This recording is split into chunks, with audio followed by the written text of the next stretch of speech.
Gusto nyo ba malaman kung may naka-monitor nga ba or may naka-masid sa mga tawag or text nyo sa inyong cellphone? Minsan kasi hindi nyo nalalaman na meron palang naka-monitor. So ngayon ituturo ko sa inyo kung paano malaman at paano alisin.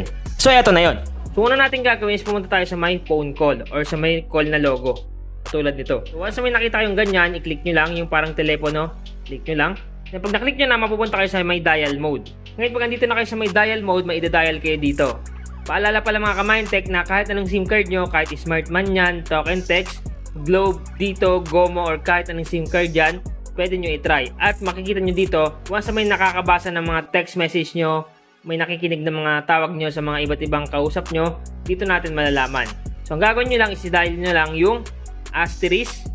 So dial natin asterisk, number sign, so ito yung number sign, then 6, 2 number sign. Asterisk number sign, 6 to number sign. I-dial nyo lang yan. Then, pag nalagay nyo na yan yung asterisk number sign, 6 to number sign, click nyo lang kung ano yung SIM card na gamit nyo. I-click ko lang tong SIM to ko. Click ko lang.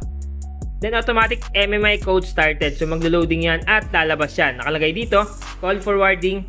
Sa voice, nakalagay not forwarded. So, ibig sabihin, walang nakikinig sa mga tawag ko. Then, dito naman sa data, not forwarded. FAX, not forwarded. SMS, kung makita nyo sa may text message, not forwarded. So, ibig sabihin, walang nakakabasa ng mga message ko dito sa SIM card. Then, sa may sync, not forwarded. Async, not forwarded. Packet, not forwarded.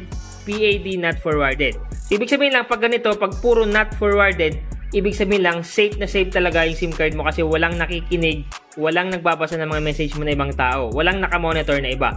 Pero, halimbawa, pag may nakita kayo dyang forwarded, ibig sabihin lang, may nakamonitor dyan or may nakikinig sa mga tawag mo or may nagbabasa ng mga conversation ng mga ka-text mo. Ngayon, halimbawa, may nakamonitor talaga sa SIM card mo at may nakalagay dito na forwarded, paano nga ba tanggalin yan? Click nyo lang tong okay dito, then i-dial nyo lang yung dalawang number sign.